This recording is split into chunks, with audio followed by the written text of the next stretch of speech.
Hello, and welcome to the Once Again podcast. We are your hosts, Ashley and Jason. In this episode, we'll be looking at the 1988 film Oliver and Company.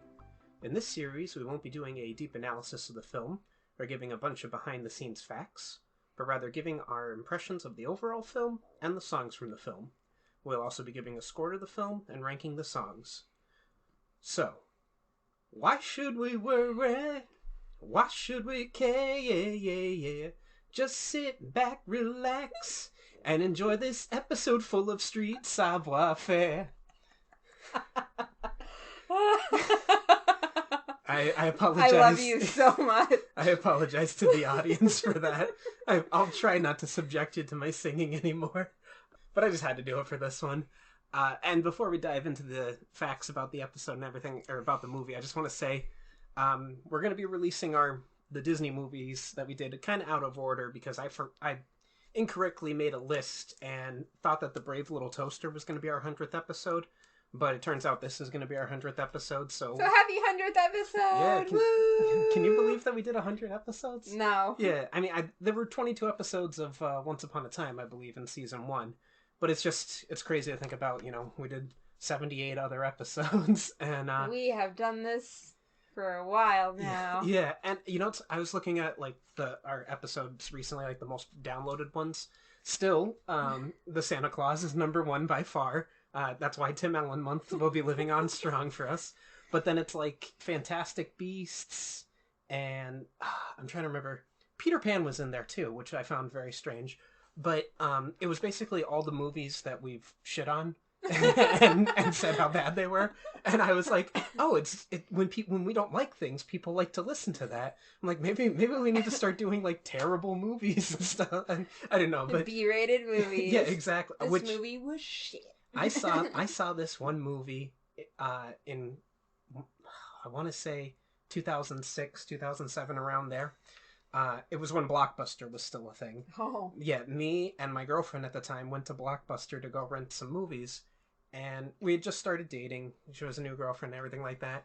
And I went and got whatever. I don't remember what it was. The Prestige or something. Whatever movie. And she comes over with this movie that I knew instantly things weren't going to work out between us. And I can't find this movie. I've looked for it on Amazon and everything. The title, and it's probably under a different title now, and that's why I can't find it. But it was called Lost and Alone in the Woods 2, Sasquatch's Revenge. Yeah. And I can't find Lost and Alone in the Woods 1, let alone. I can't find 2. But it was this terrible movie. I would gladly watch that for the podcast. We should watch. Does anybody want us to watch Llamageddon? We can watch Llamageddon. Llamageddon is also bad. Well, the scene that I most distinctly remember in my mind was a woman being murdered by Sasquatch. Mm-hmm. She was in her tent, and the way that this was shot, it was that Sasquatch picked up the tent with her in it. And you can clearly see the way that they shot it. They put the camera angle down, and she's just laying in a sheet that about 8 stagehands are holding up. And I say 8 because you can see 16 feet standing around it. Because the way that it was lit, you can see the shadows of the stagehands. And they're literally throwing ketchup on her as she's being scratched by Sasquatch and everything. It was a bad movie. But yes, I if anyone out there has a copy of Lost Alone in the Woods 2, I believe it was called, Sasquatch's Revenge, let us know. That'd be fantastic to dive back into. But going into this episode, Oliver and Company is a 1988 American animated musical adventure film and the 27th Disney animated feature film. It is loosely based on the Charles Dickens novel Oliver Twist.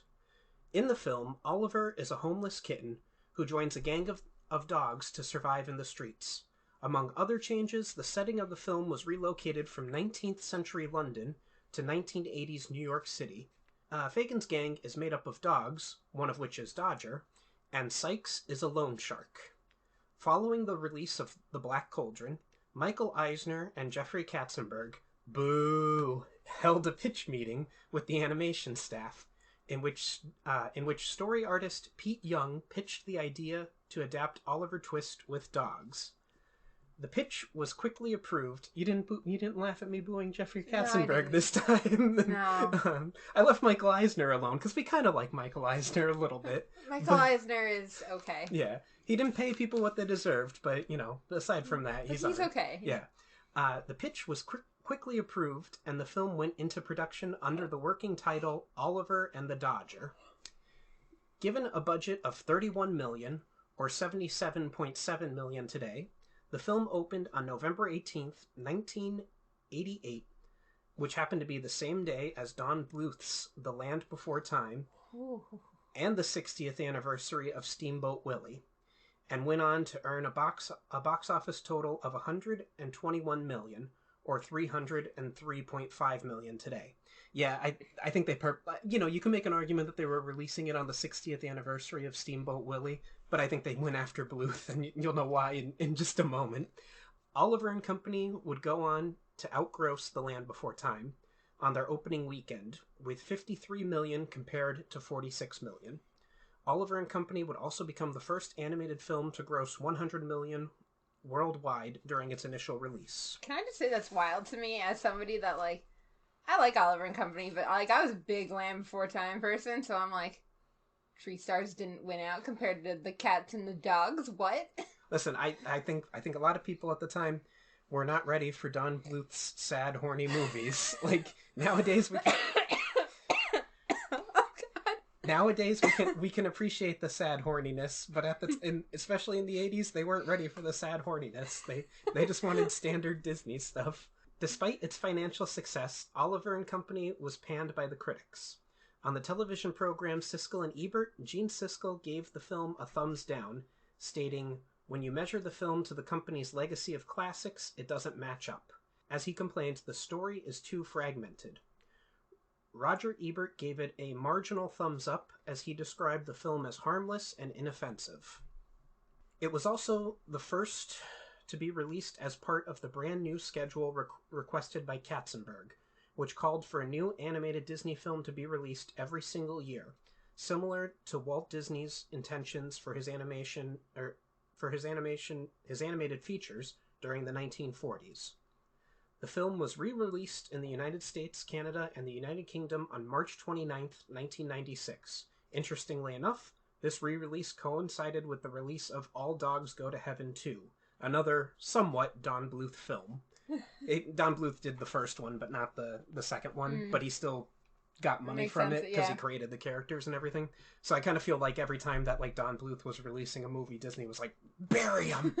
Like, just picture, in my mind, Jeffrey Katzenberg turns into Vince McMahon from the WWE, and he's like, just bury him! Oh my god. That's how I picture him. Oliver and Company was the first Disney animated film to include real-world advertised products. More than 30 company logos and brand names are shown in the film, including Kodak, Dr. Scholl's, Sony, Diet Coke, Tab, McDonald's, Yamaha, Ryder, and USA Today. However, the filmmakers commented on ABC's The Magical World of Disney, this was done for realism and were not paid product placement, and it would not be New York City without advertising. I mean, that checks out. Yeah, I think so too.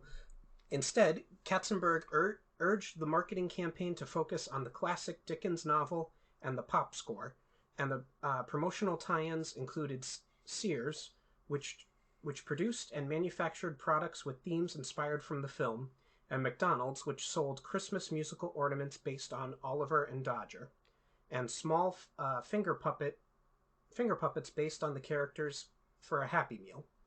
For the theatrical re-release in 1996, the film was accompanied with a promotional campaign by Burger King.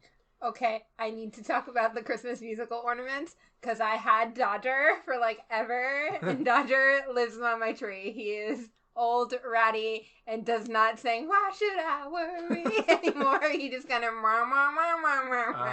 But you know what? He is a classic, and I love him, and I'm glad this got brought up. You made me think of when I was a child, I had a Pee Wee Herman doll, and it had a string that you pulled in the back. And at a certain point, the recording went bad or whatever happens with those. And he did the and I've been told I started crying, and I said Pee Wee yelled at me. and I didn't want to hold the doll anymore. I love you. That's so good. So I have a fun fact here. In the United Kingdom, Oliver and Company was not distributed by Buena Vista International, but by Warner Brothers. Buena Vista International did, however, release the film on home video. Interesting. Yeah, I don't know what I didn't dive into it. I don't know if it's because they had a relationship due to their brief stint with Roger Rabbit. Roger Rabbit, thank you. Yeah. But yeah, Warner Brothers did it in the United Kingdom for whatever reason. Despite its successful box office performance, Oliver and Company was not released on home video after its initial theatrical release, despite being one of the most requested Disney films. After its theatrical re-release, Oliver and Company was released on VHS and widescreen Laserdisc. I hate you. In the how quickly your emotions change. Widescreen Laserdisc in the United States on September 25th, 1996, for a limited time, and in the United Kingdom in 1997. It was later released on DVD on May 14th, 2002. A 20th Anniversary Edition DVD was released on February 3rd, 2009, and the 25th Anniversary Edition Blu-ray was released on August 6, 2013. The film became available for streaming on Disney Plus since it launched on November 12, 2019. Directed by George Scribner. Screenplay by Jim Cox, Timothy J. Disney, James Mangold. Story by Vance Jerry, Mike Gabriel, Joe Ranft, Jim Mitchell, Chris Bailey, Kirk Wise, Dave Meichner, Roger Ehlers, Gary Trousdale, Kevin Leva, Michael Credeno, Pete Young, and Leon Jewson. Oh my god, why are there so many names? I don't know. Based on Oliver Twist by Charles Dickens. Produced by Kathleen Gavin. Edited by Mark A. Hester and James Melton. Music by J.A.C. Redford. Production companies are Walt Disney Pictures, Walt Disney Feature Animation, and Silver Screen Partners. Distributed by Buena Vista Pictures Distribution. The runtime is 74 minutes. Starring Joey Lawrence as Oliver, Billy Joel as Dodger, Natalie Gregory as Jennifer Jenny Foxworth. Mariner Tran provides Jenny's singing voice. Cheech Marin as Tito. Bette Midler as Georgette. Robert Loggia as Bill Sykes. William Glover as Winston. Richard Mulligan as Einstein. Roscoe Lee Brown as Francis. Cheryl Lee Ralph as Rita. Ruth Pointer provides Rita's singing voice. Dom DeLuise as Fagin.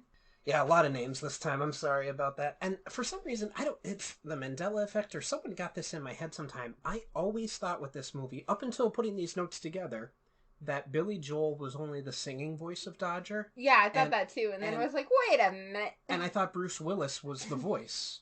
But it's not. I don't know where that got into my head. But yeah, Billy Joel does the voice. And because I was always like, why would they hire Bruce Willis who can sing but not do the singing voice, and Billy Joel who can talk but not do the regular voice? But it turns out I was completely wrong. Billy Joel did both. I don't know where I got that in my head, but I don't know. Maybe I've shifted from a parallel dimension. Maybe I'm the one that shifted. Remember how you said we discussed Chippendale Rescue Rangers, and I don't remember that? Maybe I'm the one from the I shifted universes. Yeah, all right, that explains it. But yeah, I have a summary here. If we get off track too much, we can go by it, but I feel like we'll do the loose conversation that we did for previous episodes. I enjoy that more. I think that works better. Yeah, and I also... Until I get complaints about it, we're going to keep doing it. Yeah, and I have the songs down here listed later on, so we'll just do it that way. So I guess we can start off by talking about... I always thought that the scenery, the skies, I thought that was watercolor paintings. Turns out it's CGI. Oh. Like the opening landscape of New York City and everything. Yeah, I found that out in doing research. I always thought it was watercolors, but yeah, it's CGI. And I was just, it's beautifully done CGI. I thought it was watercolor paintings that they put on there, but no. We start off with, this little box of free kittens, or, well, I think it had money at some point on there, like $5 or something. Yeah, but it's free by then. Yeah, and all the kittens are getting taken except for poor Oliver the orange cat, which justice for orange cats. Pumpkin, would you like to come in and discuss your grievances? Yeah, we know you have them for this movie. He's napping in the other room out of protest, I guess. I don't know. Probably. But yeah, Oliver, got left there for whatever reason. He's adorable, just like all of them.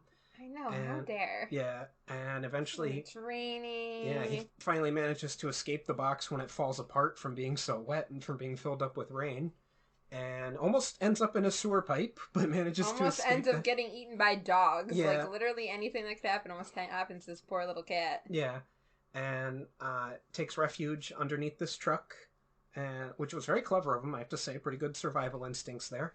And then the truck starts up the next day. He jumps down from being on the tire, and runs into Dodger. This Well, he's trying to beg for food from a Yes. hot dog cart guy, and true, yeah, and then Dodger shows up like, yeah, and he sees. Dude, let me help you out. Yeah, he sees an opportunity to con two people, I guess. Which I have to say, I think Dodger. Do you think Dodger's cooler than Thomas O'Malley, the alley cat? Dodger just seems pretty cool to me. I don't know. I think Thomas O'Malley's more suave. Like, he's like, hey, baby. Like, I don't know if Dodger's getting any ladies necessarily. Like, Dodger's like, hey. Fair enough. I mean, I'm a punk ass bitch. Hey. Like, yeah, Dodger grows in this movie though. Like, because that was the thing that was so shocking to me. Was that how he manipulated Oliver at the beginning? Like, I thought they were gonna work together to get the food. So they work together, get the food. What kind of work together? And Dodger basically runs off with all the hot dogs. Like, yeah, and he's like, good luck, kid. Like, And Oliver is street smart and follows him the whole way, basically. Yeah, back to Dodger's little, not lair, but whatever you want to say. Yeah. Which, it was so interesting. I said to you off of our recording, I found out that this was originally, and the original concept for it was going to be a sequel to The Rescuers. Yeah. And not directly, but the most prominent was that I was going to bring the character of Penny from The Rescuers and have her be what the character of Jenny ended up being in this. Mm-hmm. Which, when we talked about The Rescuers, we both stated concern over this sad little orphan girl who only gets adopted after becoming famous. And then in this movie's... It's a sad little girl left alone. Yeah, and her parents are nowhere to be found. They're not even going to be home for her birthday. It is what it is. But also, another thing that was kind of interesting was... the art style of where Fagin and the dogs live. It kind of reminded me of The Rescuers. Yeah. Like it had that feel of the Devil's Bayou to it, even though it's supposed to be New York City. Yes. But they're living there, and Oliver shows up, and then there's a bunch of other dogs. Like, so Dodger lives with this human Fagin, and they're all in like a little gang, and there's a bunch of doggies. Which I love Francis. Oh, he's so good. I think he might be my favorite. Call me Francis. I think he might be my favorite character in the movie. Call me Francis. Yeah, he's so like dramatic. Like he's watching Shakespeare he's watching Macbeth. Like when the movie opens. Such a cultured dog. Yeah, he is. And we have Einstein, which his name's ironic because he's an idiot. We have Tito, the Chihuahua, of course, voiced by Cheech Marin, which he's funny, but I don't know if they would do that today if they were making this today. I don't think so. Yeah. And then Rita, who's you know the token woman of the group, and she's the girl, token sexy woman of the group, basically. Yeah, I have something to say about sexy female dogs in a little bit, but. But let's so Oliver's like, hey, give me your, like, you owe me some of that food, half of it's mine, blah blah blah. And Dodger's like, you know what, this kid's kind of cool, let's take him in, he'll be part of the gang. Fagin shows up and he's all depressed because he owes Sykes money, and he's like, oh, Sykes shows up too to be like, I need my money. Yeah, and Sykes, and Oliver hurts the Dobermans. Yeah, well, who are big scary doggies. Evil dogs. Evil dogs, man. Yeah, and interestingly enough, Sykes, I found this out, was Disney was very, very interested in having Marlon Brando voice Sykes for this movie, and Brando kept turning it down, which makes me think, and you can look over there at my little Funko Pop that you got me, but I think that they were trying to do Vito Corleone if they had gotten Marlon Brando. Oh, probably. They would have just drawn him to look like Vito Corleone. Even like the one scene where Sykes is holding Oliver and he's petting him is kind of invoking the opening scene of The Godfather. Yeah, where Vito Corleone's holding the cat and petting it and everything. I don't know that for a fact. I would have to speak to someone that worked on this movie to know that, but I think if they were heavily interested in Marlon Brando for the character, they were just going to do a Vito Corleone riff.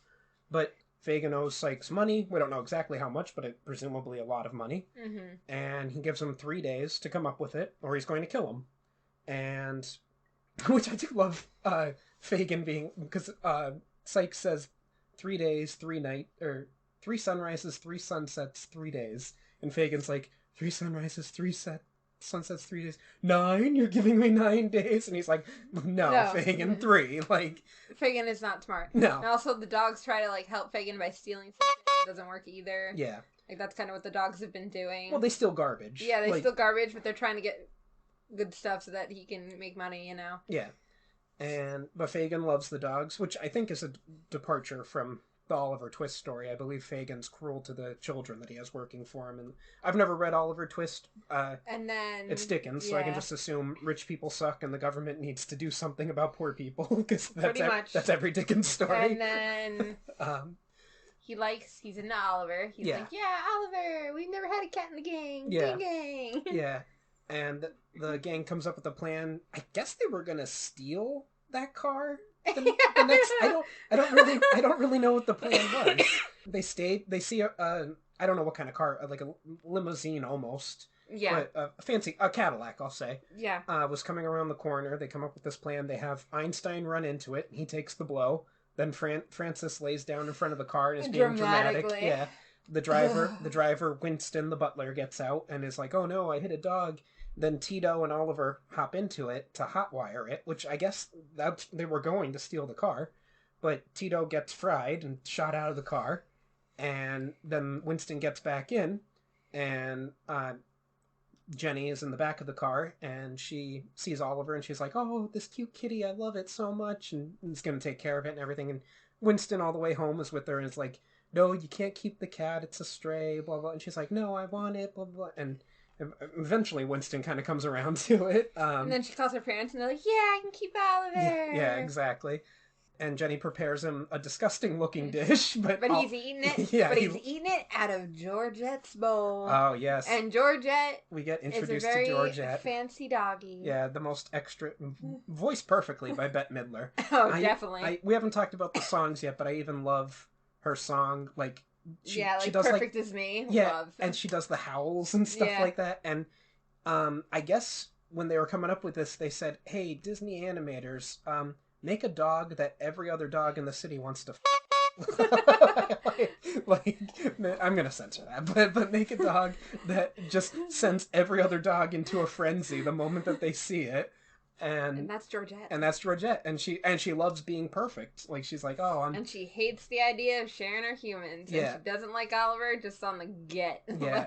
So when Dodger and the gang show up to get Oliver back because they think he's been kidnapped, she's so funny. Yeah, she's like, oh yeah, here, take him. Like, you get rid of him. You know what? But here's where I would give Rita some credit. Rita was like, oh man, he looks really comfy. We should just leave him. Yeah, let's leave him. Well, Dodger was like, no, he's the gang, guys, take him. He slept next to me last night. I love him. Like, he's my cat. Yeah, Dodger is already, like, obsessed, and it's like, he's gang, we keeping him. Yeah. Meanwhile, literally, Oliver's, like, gotten a new collar, has been cozy with Jenny, like, they're living their best life, and you're like, oh my god, they're gonna take the cat from the little girl, don't do that. Yeah.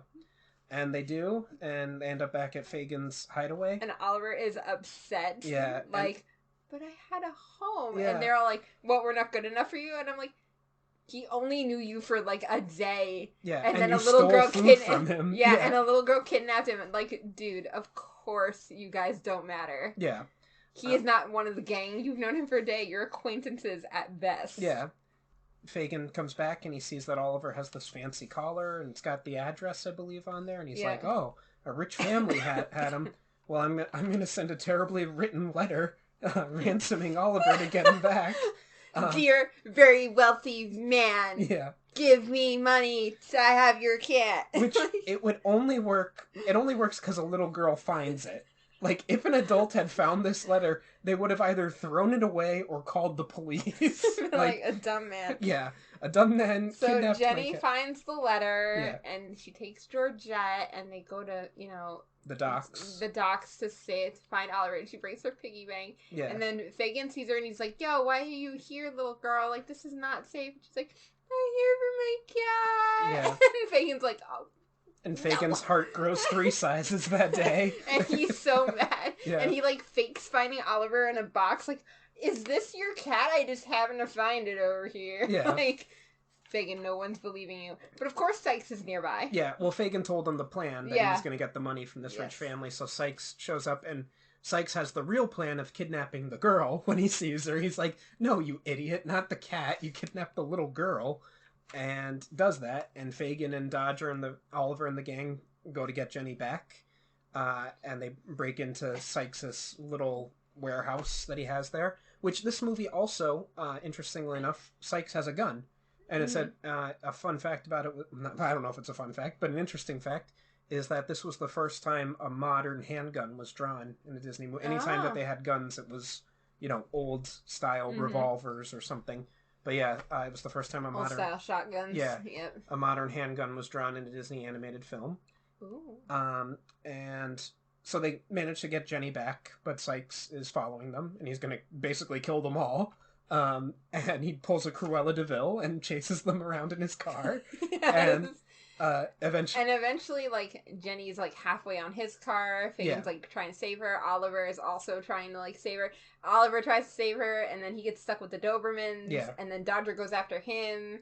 And, like... Well, I think an important thing that we're missing is that they're on the imaginary subway tracks on the Brooklyn Bridge. Because there are no subway tracks on the Brooklyn Bridge, but they're on them. Which... We'll get to it in my overall criticism, but I have a problem with that. But eventually... A train is coming. Yeah, Sykes doesn't care about his dogs because they fall off onto and get electrocuted on the third rail. We see that. Yep. And then Fagin... Actually, Tito's driving Fagin's driving the cart. Yeah, and he manages to get it up onto... I don't even know what that's called. The arm? The upper part. Yeah, he gets it onto... the thing that Gwen Stacy was thrown off of and Spider-Man snapped her neck. Yeah, whatever. Yeah, but he gets the little cart onto there, and Sykes' car gets hit by the train. Sykes dies. Mm-hmm. Oliver and Dodger manage to jump off at the last minute, and they're okay. Because of course they do. Yeah, and we jump to Jenny's birthday, which is being celebrated by the whole gang and Winston. Including Winston, who has not questioned any of this. No. Like... Winston, you're not like, why are there a bunch of dogs and a homeless man in our very fancy house? Why are they here? You know what's something that I do love about Winston, though? A little character thing that they put in there? He loves pro wrestling. Oh, yeah, I love that. He's this prim and proper British butler, but he loves pro wrestling. And him and Fagin are watching it together. What I also find funny is, like, Fagin's dirt poor and something, and Jenny isn't like, oh my god, this man saved me. We have to give him money. Let's give him some... Well, he's paid... His debt to Sykes is paid off, obviously. Sykes isn't coming for that money.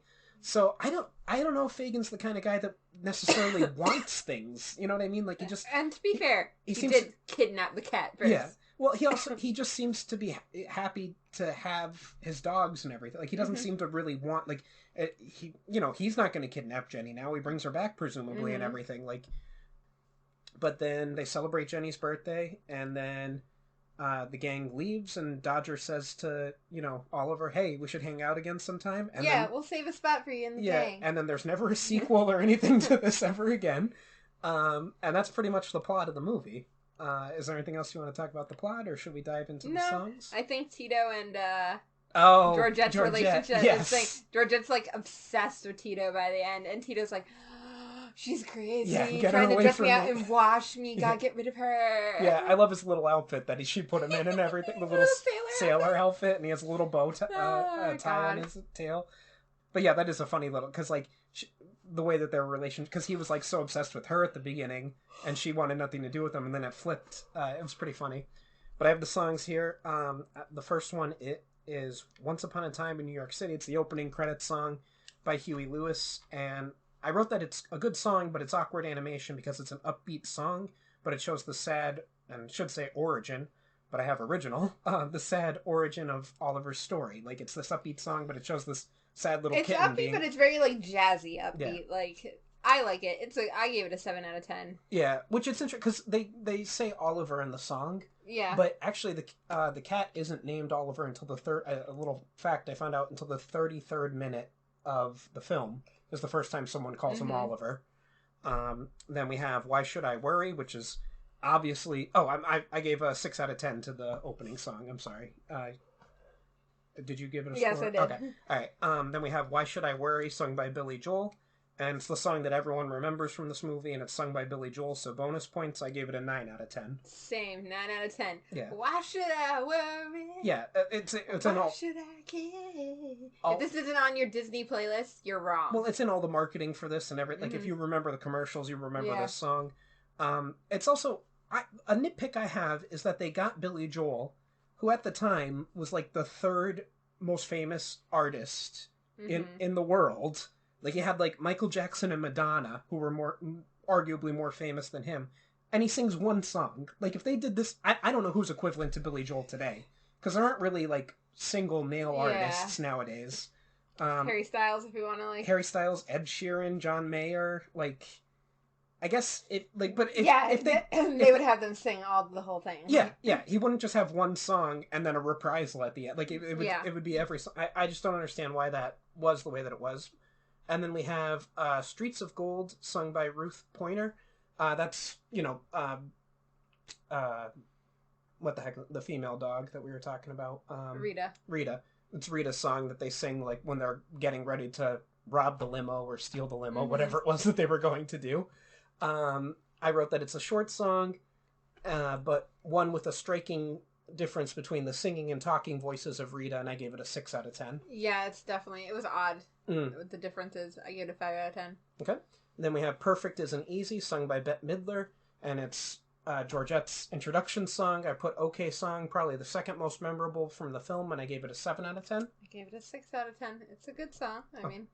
We have Good Company, sung by I looked up to how to say her name, Mahara Tran, I believe. And I wrote that it's sweet and cute song. And Jenny and Oliver love each other already, and I gave it an 8 out of 10. It's so cute. I gave it an 8 out of 10, too. I love them. And then, finally, we have the Why Should I Worry reprisal, sung by Billy Joel and the cast. And I wrote that it's a fine way to end the film, but if you have Billy Joel, you have to use him, and an 8 out of 10 I gave it. Yeah, I gave it a 7 out of 10. I think all the rest of the cast they're okay singing, but... I looked up, or one of the facts that I found out about this was that this version has never been released on any of the CDs or records for the movie or anything. Like, they never released this version with the rest of the cast singing it with them. I don't know why. Interesting. But, yeah.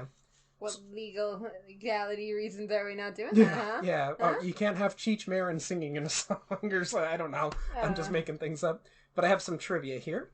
This is the 4th Disney animated film to be set in the present day of the time period in which it was first released, following Dumbo in 1941, 101 Dalmatians in 1961, and The Rescuers in 1977. This was also the first Disney animated film without any of the 9 old men to work on it. Eric Larson was the last to retire and did so after working on The Great Mouse Detective. Yeah. Animators shot photos of New York City streets as reference using cameras set 18 inches off the ground to get a dog's point of view. Love that. Yeah. This is the first Disney film soundtrack to be released on vinyl, or this is the last Disney film soundtrack to be released on vinyl until 2013's Frozen. Well, that's because vinyl went away for a while. Yeah. God, Frozen came out in 2013? Yeah. Oh, wow. I know. That's 10 years. That's 10 years. That's 10 years. Wow, of a movie I hate. We'll get there someday. They announced they're making another sequel. Oh, God. The man Fagin tries to pawn his Mickey Mouse watch to is a caricature of Peter Schneider, the then vice president of Disney Animation. Now, this one I couldn't find, but it said Princess Aurora and Mickey Mouse have cameos. I don't know if they were talking about Fagin's watch having Mickey Mouse on it, but I didn't see a Princess Aurora cameo in this. So if you out there, listener, know of one, let us know. Yeah.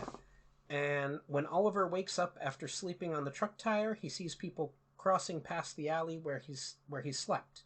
One of those people is Roger from 101 Dalmatians. And I noticed that because I saw the trivia thing, and that's true. Interesting. Several animals from past Disney films have cameos. When Dodger sings Why Should I Worry, Peg, Jacques, and Trusty from Lady and the Tramp, and Pongo from 101 Dalmatians can be seen on the street. Also true, I noticed that. Professor Ratigan from The Great Mouse Detective can be seen in Georgette's photo collection. That's true, but he's in the top left corner. She has all these dog admirers, and he's in the top left corner. Of course he is. Yeah. Well, I mean, she's a, 6-time Well, they are national supposed to be champion. related, Yeah, so it makes yeah, sense. yeah.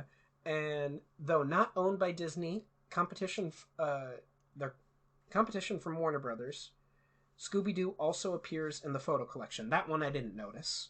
But I guess Scooby-Doo shows up in that photo collection as well. I didn't notice him. This is the final Disney feature film to completely use hand-painted cell animation, since The Little Mermaid would be the first to use Pixar's CAPS system.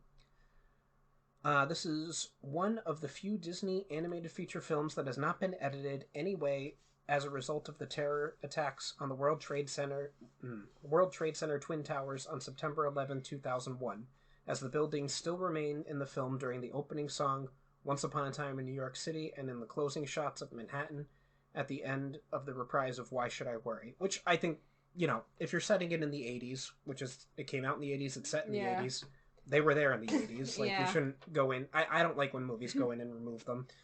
I know there was a big thing when the first Spider-Man movie came out. I do understand. Yeah, but that, at the time it did make sense why they would remove that kind of, but it's also, I get it, because it was 2001 as well, so I get it, but at the same time, it's also, we also don't live in a universe where Spider-Man exists. Yeah. So it's clearly not our world. Like, I don't know. I get the sensitivity issue of it, though, at the time. I think something like this, like, of course they wouldn't remove it. It would probably take too much effort to remove it, to be honest. Yeah. Why do it? There's no reason to do it. Agreed. Are you going, if they erect a new skyscraper in New York, are you going to put that in there? Like, no. Like, I It's fine. I don't think anybody's upset or, it's whatever. Agreed. And I just have my final score, overall score, I should say, left. Do you want to go first? Do you want me to go first? No, you go first. Okay, so I wrote down, this is one of my all-time favorite animated movies growing up, and while I still think it's good, I can see some flaws in the film. Some of the animation isn't top-notch in certain scenes, and the plot is a little simplistic. The animation when Winston and Penny first come... Or, Penny, I said it. When Winston and Jenny first come back to their house, like, you could see, like, the rough sketch animation underneath what I was like, yeah.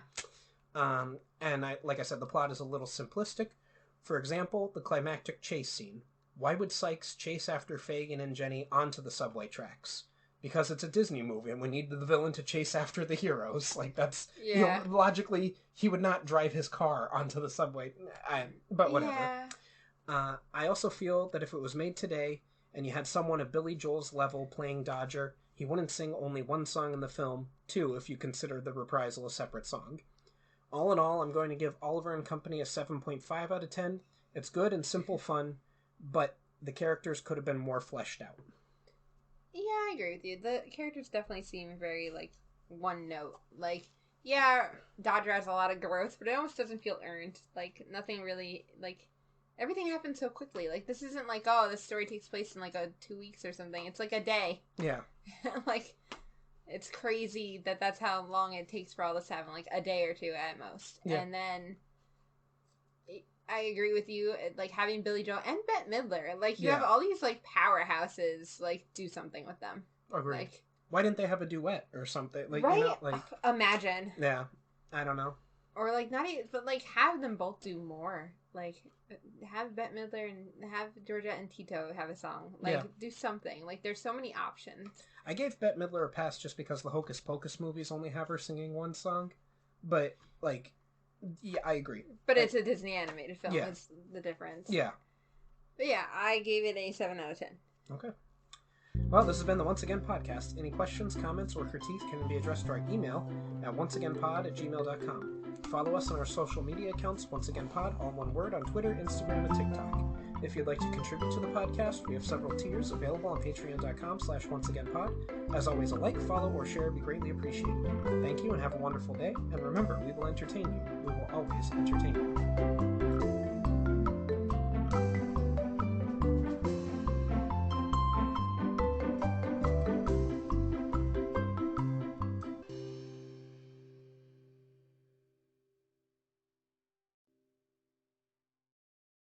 Rumpelstiltskin always says that magic comes with a price. But for this price, you can get a nice piece of jewelry. Use code ONCEPOD for 10% off your first order at Unusual Magic Jewelry on Etsy. Click the link in the description.